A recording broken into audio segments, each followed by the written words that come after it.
Hello, welcome to the Wargamer. I'm your host, Rob. In this video, we're going to be looking at the Regiment of Renown from Dawnbringer's Book 4 for Age of Sigmar. Regiment of Renown is an army, or like a little slice of an army that you can take from one faction and you can put into another faction. And it's not an overt marketing tool. It's kind of a fun snapshot of an army, or a small element of an army, talking about a part in, the overall narrative, and then being able to include it in a different section. So the one we're going to look at today is all about the Mortarch of the Mortuary, the Lich's Hand. So this is all about Arkhan the Black, the chief simp, the main best buddy of they were just roommates of Nagash. When Nagash's return to the worlds was only possible thanks to old Arkhan, and because of that, Arkhan is kind of a mini Nagash in many ways. But he is one of his Mortarchs, and he's getting more jelly mad as time goes on. Jelly mad. I love that I put jelly mad in an Age of Sigmar video. He's getting more jelly mad as time goes on. That there are more and more Mortarchs taking up his place in the realms. Anyway, the Lich's Hand is, as I've said, a regiment of renown. That means it comes from the Ossiarch Bone Reaper section, or Ossiarch Bone Reaper's book, but it's only usable in any of the other death factions. So Flesh Eater Courts, Nighthaunt, and Soul Black Gravelords. So that's what they're usable in. And you can't use it in an Ossiarch Bone Reaper's army. Some people get confused by that. Inside this Regiment of Renown, you get Arkhan, the aforementioned Big Bone Daddy Simp, 2 Morghast Archai and 2 Morghast Harbingers. You would be fooled in thinking that you potentially could get more because there are 6 in the picture, but no, you can only get 4. Okay. And so you get a couple of abilities. The first ability you get is a ward save of 6+ for everyone in the army, which is a little bit disappointing because the Archai themselves have a 5-up ward save. But that's fine. It's nice having it on Arkhan and then the Harbingers as well. And the main ability you get here is Unholy Sacraments, which gives you a 2+ spell ignore on spells and endless spells for the units in this Regiment of Renown. Now, this is just days after the nerf that's come to the Null Myriad for Ossiarch Bone Reapers, which is a 2-up spell ignore, and now has been changed to a 4-up. So here's a new way. Here's a new way of getting a new 2-up spell ignore, but you can only play these in, as I've said, Soul Black Gravelords or Nighthaunt or Flesh Eater Courts. Of the 3, I think I prefer them in Nighthaunt or even Soul Black Gravelords for a couple of different reasons. I'll probably talk about those in a minute. And we'll go look at what the units inside this do now as well. The whole Regiment of Renown is going to set you back 750 points. But if you were to buy these models individually, they would set you back 830 points. So you've got a little bit of a discount on these guys as well, which we love.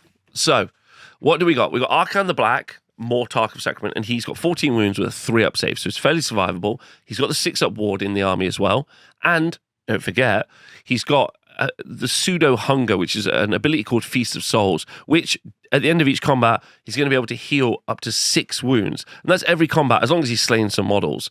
So that's some incredible recursion, incredible healing on this unit, and he's going to keep adding 6 back every single time that they're in combat. And 14 wounds is a great wound cap to start with. 3-up save, meaning a Mystic Shield you can cast, so it's a 2-up save. You can all-out defense, Finest Hour for a 2-up save ignoring Rend 2. It's very survivable. So as long as your opponent doesn't have a ton of mortal wounds, then, I expect to see them knocking around all the time. And the way that they're probably going to do mortal wounds is by spells, and guess what? Arkhan is like a master magician, so he's going to shut that down. So Arkhan has got a pretty good attack profile. His mount has got a good attack profile. Starts with 6 attacks that are Rend 2, damage 2. And then Arkhan's got 1 attack that's damage 2, another attack that's damage 2. So wouldn't necessarily describe him as like a frontline massive fighter, but isn't too bad at fighting. Can do something, which is good. Also incredibly fast, moves 16 inches, which is really cool. Can fly, which is great. But most importantly, probably, is a 3-cast wizard that can cast 3 spells and unbind 3 spells. And as long as he's unwounded, is going to add +2 to the casting, dispelling, unbinding rolls because of his special spirit staff, which he uses. This is going to make him an incredibly effective caster, especially in, this magic dominant meta that we're getting, so that you're going to be able to cast spells much more effectively, but maybe even better than casting spells effectively. With +2 to unbind and dispel, you're going to be shutting down enemy spells even more effectively. So that's pretty good. So survivable, pretty medium fighter, and then a great caster and anti-caster. So talking about spells that he can cast, obviously Mystic Shield and Arcane Bolt, but the meme spell, or the best spell, is Curse of Years, which has got a range of 18 inches and cast on a 6, and if successfully cast, pick an enemy unit within range, and you roll 10 dice. For each 6, that unit suffers a mortal wound, and you can roll another dice, and for each 5, they suffer a mortal wound, and you can roll those dice again, and for each 4, a mortal wound, and so on and so forth. So if you do eventually get down to a 2-up, you can just keep rolling dice on 2-ups until you do a ton of mortal wounds. All ones will eventually fail. And it's super awesome. Doesn't work all the time, but it's like a legit, genuine threat your opponent has to think about.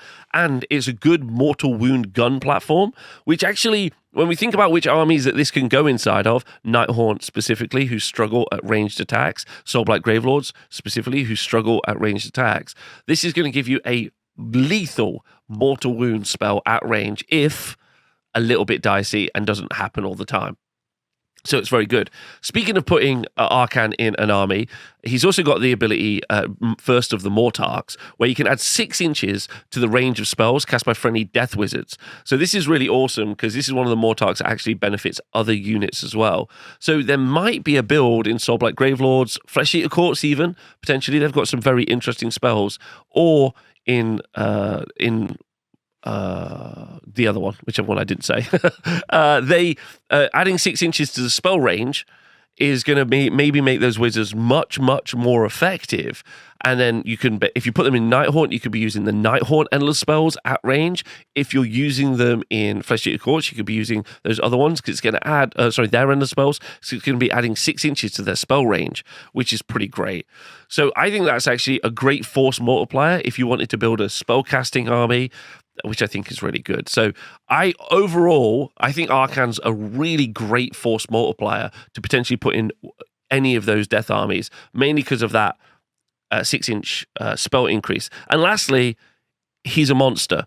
So that means you're going to have access to Roar or Smash to Rubble, which especially is going to be beneficial to Nighthaunt, as they don't have access to monsters. It's going to be beneficial to some of the others as well. So I really like this. I think this is particularly good because you're definitely going to make him survivable. Yes, you can only cast 3 spells, but one of them can be generic endless spells. You could just bring generic endless spells as well, so he can cast those. So if you have him in your army, you've got a good wizard who can cast, like Gravetide or Maelstrom or the Pendulum or any of those others, which are all, again, particularly effective. So I quite like that. I think Arkhan's quite good.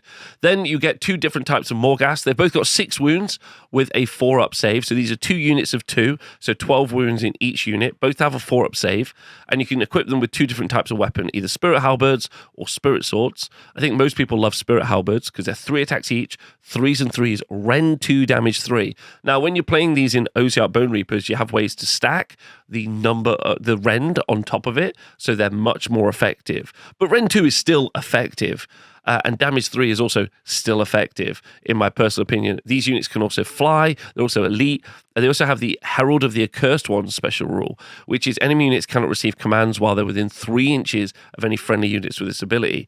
I really like this. I think this is especially good. This is a nice thing to be able to include in any of those other armies.